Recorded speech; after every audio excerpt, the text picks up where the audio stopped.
राम वरिष्ठ हनुमान की जय, सीताराम भगवान की जय, अपने अपने माता पिता गुरुजनों की जय। संतों का चरित्र सुनना जरूर चाहिए। आज एक ऐसे संत है जिनका चरित्र सुन के तुम्हें गुरु भक्ति के बारे में बहुत जानकारी मिलेगी। गुरु क्या है, कैसे हैं, कैसे उनके प्रति भाव होना चाहिए, ये सारी जानकारी इस संत के एक छोटी सी कहानी से तुम्हें मिलेंगे। संत का नाम है श्री कलाबाई जी। श्री कलाबाई एक गृहस्थ संत थी, साधारण। उनके अपने गुरु के प्रति इतना भाव था ज्यादा कि हमेशा गुरु का चिंतन, गुरु का नाम स्मरण उनके दिमाग में, मस्तिष्क में, जैसे कि उनके पूरे शरीर में, रोम रोम में सिर्फ गुरु ये पद ही भरा हो। उनका एक छोटा सा बच्चा भी था, बहुत छोटा। एक बार हुआ ऐसा कि गुरु हमेशा भ्रमण पे हुआ करते थे और कलाबाई जी को पता चला कि गुरुजी हमारे गांव आ जाने वाले हैं कुछ समय के लिए। तो व्याकुल हो गई कि गुरु से मिलना है। सुबह से वो इतनी व्याकुल थी कि गुरु से कब मिले कब मिले, ये उसको व्याकुल था। अब हुआ ऐसा, किसी कारणवश कलाबाई जी समय पे अपने गांव के उस स्थान पे नहीं पहुंच पाई और जो गुरुजी की मंडली थी, गुरुजी की जो यात्रा थी, वो आगे बढ़ गई, अगले गांव चली गई। अब कलाबाई जी व्यथित हो गए कि अब क्या करें, और इस चक्कर में वो अपना जो छोटा सा बालक था उसको घर पे ही छोड़ के आई थी, उसको वो लाना ही भूल गई थी। अब वैसे ही गुरुजी का पीछा करते करते अगले गांव वो पहुंच गई।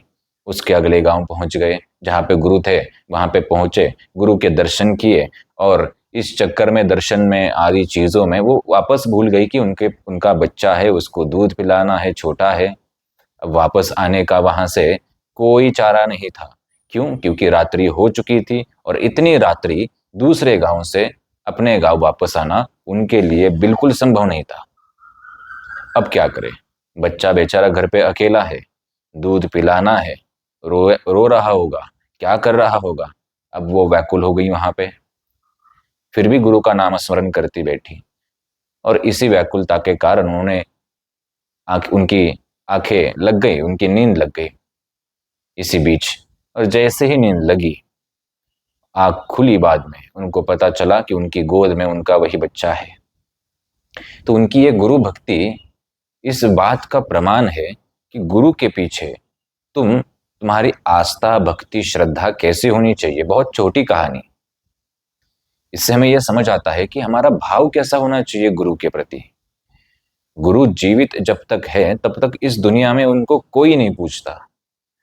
उनको जैसे हम हल्के में लेते हैं कि हाँ है, जाएंगे, कल मिलेंगे, परसों मिलेंगे, ठीक है, छोड़ दो, बाद में मिलेंगे, बाद में उनका समाचार लेंगे, है ना, आदि आदि चीजें। क्यों? क्योंकि एक मनुष्य, एक जन्म का ये एक नियम है कि जो उसके पास होता है उसको कोई खास कीमत नहीं होती। जो उसके पास उपलब्ध है उसे वो कभी महत्वपूर्ण मालूम नहीं पड़ता। ये मनुष्य का एक स्वभाव। इससे, कलाबाई जी की कहानी से हमें यह समझ आया कि कैसी भक्ति होनी चाहिए। जब गुरु सामने हो तो उनके प्रति वही आदर, श्रद्धा, भाव होना चाहिए जैसे तुम्हारे सामने त्रिलोकीनाथ खड़े हो, भगवान महादेव खड़े हो, विष्णु खड़े हो, ब्रह्मा खड़े हो।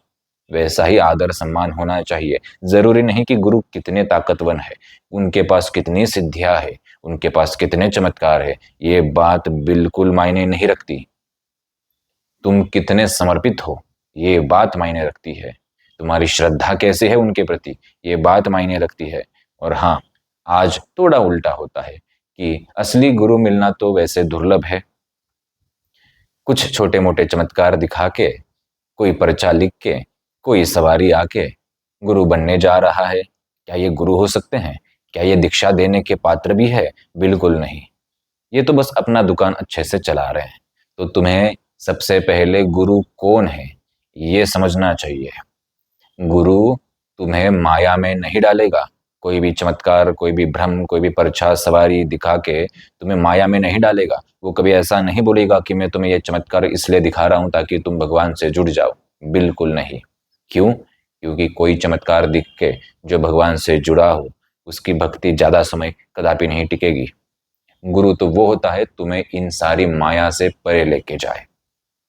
ये चमत्कार भी एक माया ही है ना। तो इनसे परे लेके जाए, इनके आगे लेके जाए, इनके आगे का ज्ञान तुम्हें दे, इनके आगे की बातें तुम्हें समझाए, ये होते हैं गुरु। और गुरु के प्रति जिसका श्रद्धा भक्ति भाव दृढ़ हो, यकीन मानो उसके लिए पूरा स्वर्ग, पूरा वैकुंठ गुरु के चरणों में होता है। गुजरात में भी कुछ ऐसी कहानी है कि कोई संत थे, तो उनसे मिलने के लिए एक साधारण भोला भाला व्यक्ति आया, लेकिन मिल नहीं पाया। बहुत भीड़ थी, राजा के पास आए थे वो संत। तो उनका पीछा पीछा करते वो भोला व्यक्ति संत के ठिकाने तक पहुंच गया। सुबह सुबह संत अपनी दिनचर्या पूर्ण करने के लिए जा रहे थे, और वो भोला व्यक्ति उनके पीछे पीछे। संत को बड़ा गुस्सा आया कि बहुत समय से ये हमारा पीछा कर रहा है। संत के हाथ में जो लोटा था पानी का, वही फेंक के मारा और एक गाली भी दे दी। तो उसी गाली को उस व्यक्ति ने, भोला था बेचारे को पता नहीं था, गुरु मंत्र मान लिया। उस लोटे को उन्होंने भगवान गुरु का दिया हुआ प्रसाद वस्तु मान ली, और उसकी जाके पूजा करने लगे, उस गाली को रटने लगे कि ये गुरु मंत्र है बोल के। और यकीन मानो वो सिद्ध हो गया। और आज भी उनका गुजरात परिसर में बहुत बड़ा आश्रम मंदिर, बहुत सी चीजें हैं, उनके विषय में भी हम कभी चर्चा करेंगे। तो इससे हमें यह समझ आता है कि जरूरी बिल्कुल नहीं है कि क्या ताकत है गुरु के पास, गुरु के कितने फॉलोअर्स है, गुरु कितने प्रसिद्ध है, नहीं जरूरी। गुरु कितने अमीर है, जरूरी नहीं। कितने बड़े बड़े साधु संत ऐसे थे जिनके पास कुछ भी पैसा नहीं था। जैसे अगर हम महाराष्ट्र के कुछ संतों को ले, बड़ो मामा है, स्वामी समर्थ है, इनके पास क्या था? कुछ नहीं था। क्या इनके परिवार के पास भी कुछ था? कुछ भी नहीं था। इनके परिवार के पास तक पैसे नहीं थे। स्वामी समर्थ तो एक लंगोटी, और बड़ो मामा जहाँ पे ठिकान मिले वहां पे रहते हैं, जहाँ पे भोजन जैसा मिले वैसा बनाते, जहाँ पे उनके वो बकरी चलती वहां पे वो चल जाते। उनके परिवार के पास भी कोई खास धन समृद्धि नहीं थी, लेकिन वो सक्षम थे किसी को भी ऊंचाई तक पहुंचाने में। उनके पास उतना ज्ञान था।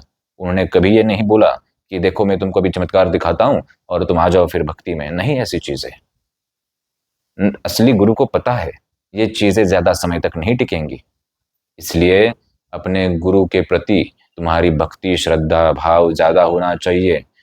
तुम्हें बस बहाना होना चाहिए कि गुरु से कब मिले, गुरु से कैसे बात हो, गुरु के कैसे दर्शन हो, ये तुम्हें बहाना होना चाहिए। और तब तुम मानो कि तुम्हारी गुरु भक्ति अब कई ऊंचाई पे पहुंच रही है। ऐसा माना जाता है कि सारे रिश्ते नाते, जितने भी रिश्ते नाते हैं, माता पिता भाई बहन, ये ज्यादा समय तक नहीं टिकते, और ये अलग अलग जन्म में अलग अलग होते हैं। जैसे कि पिछले जन्म में कोई तुम्हारा माता पिता होगा, तो इस जन्म में भाई बहन होगा, कोई और होगा, ऐसा आदि। लेकिन जो गुरु होता है वो जन्मों जन्म एक ही रहता है, ऐसी मान्यता है, ऐसा माना जाता है और देखा भी जाता है। इसलिए तुम्हें जब भी तुम्हारे गुरु कहीं मिले, उनके चरण स्पर्श करने का बस बहाना होना चाहिए। ये बात ध्यान में रखे। अच्छा, गुरु को पहचाने कैसे? ये सबके दिमाग में एक थोड़ा प्रश्न रहता है कि गुरु को हम कैसे पहचाने। सरल है, कोई मुश्किल नहीं है।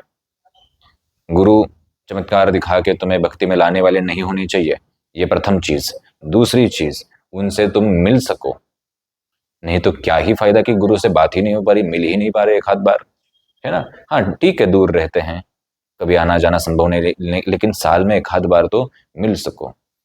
गुरु वो नहीं होने चाहिए जो व्यास गद्दी कथाओं का मजाक उड़ाए, उनको नाच गाना संगीत में डुबो के रखे, बिल्कुल नहीं। गुरु वो नहीं होने चाहिए जो किसी के मृत्यु पे बोले कि ये तो मुक्ति का स्थान है, नहीं नहीं। गुरु ये नहीं होने चाहिए कि तुम्हें कथाओं में उलझा के रखे। और इन सारी चीजों के बाद सवारी वाले तो आदि आदि चीजों पर, अच्छा वाले तो वो छोड़ ही दो, वो तो गुरु पद होता ही नहीं। इसके बाद तुम किसी गुरु को देखो और तुम्हें लगे कि हाँ इनसे हमारा कोई नाता है और अब जाके मिलना चाहिए, तो जाके मिल के आओ। और उसके बाद अगर तुम्हें लगे, उसके बाद उनके प्रति प्रेम भाव तुम्हारा बढ़े, तो फिर तुम उनसे गुरु दीक्षा की मांग करो। जब उचित समय आएगा गुरु जी तुम्हें गुरु दीक्षा दे भी देंगे।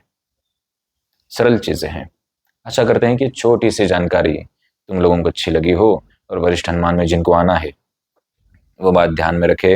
हर रविवार 12 बजे यहाँ पे सभी तरह की समस्याओं का निःशुल्क समाधान किया जाता है। किसी तरह के कोई पैसा चार्जेस नहीं होते।